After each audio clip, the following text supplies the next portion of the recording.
పక్కింటి ఆంటీలను ఆ పనికి ఎలా ఒప్పించాలి అంటే చాలా సులభం చెబుతాను. మన ఛానల్ సబ్స్క్రైబ్ చేయండి.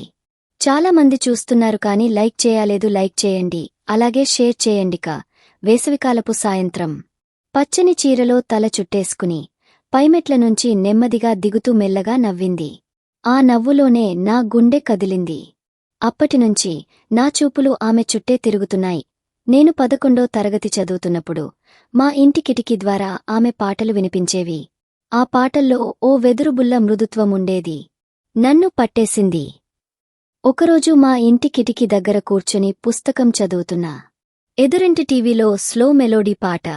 అదే సమయంలో కిటికీకి అటుపక్కన శ్రీయ నన్ను చూసి చిన్నగా నవ్వింది.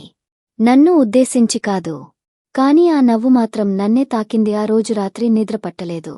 ప్రేమ మొదలవడానికి మాటల అవసరముండదు, కొన్నిసార్లు కళ్ళు మాట్లాడతాయి. ఆ రోజు అదే జరిగింది. పెద్దలు పనుల్లో బిజీ, పిల్లల మనసులు మాత్రం గాయపడతాయి.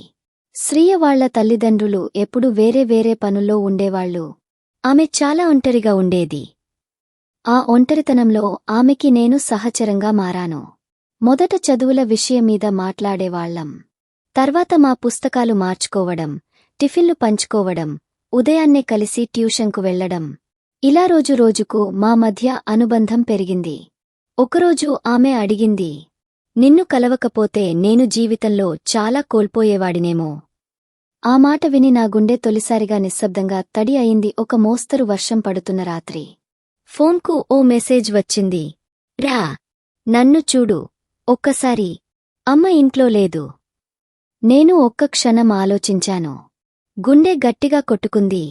కాని నా అడుగులు నిశ్శబ్దంగా ఆమె తలుపు దగ్గరకు వెళ్లాయి. తలుపు ఓపెన్ చేసింది శ్రీయ. ఆమె దుస్తులపై తడిగా వర్షపు జల్లు. ఆమె కళ్లలో ఏదో వేదన. మమ్మల్ని చూస్తూ అడిగింది, నిజంగా నన్ను ప్రేమిస్తావా, లేక ఈ గాలికి ఊగిపోయిన ఆకులా కదులుతావా? నేను సమాధానం ఇవ్వలేకపోయా. కాని ఆ రాత్రి నాతోనే ఆలోచనలు, మౌన సంభాషణలు సాగిన రాత్రి. ఆమె గదిలోకి వెళ్ళినప్పుడు ఒక ఫ్రేమ్ ఉన్న ఫోటో కనిపించింది. ఇద్దరు అమ్మాయిలు కలిసి. అందులో ఒకరు శ్రీయ, మరొకరు నాతో చాలా సరిసమానంగా ఉన్నవారి ముఖం. నాకు ఆసక్తిగా అనిపించింది.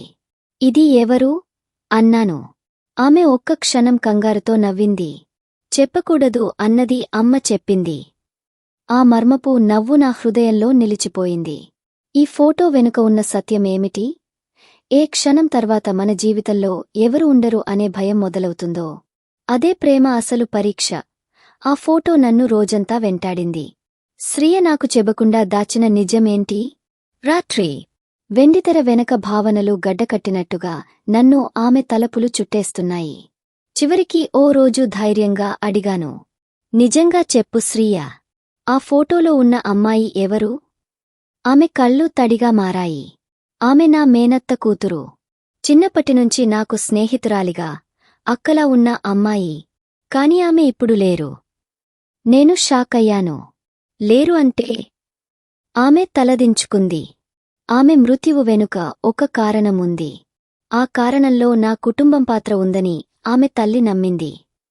మరణం ఒక ముగింపు కాదు, ప్రేమగా మారిన బాధలా మనలో జీవిస్తుంది.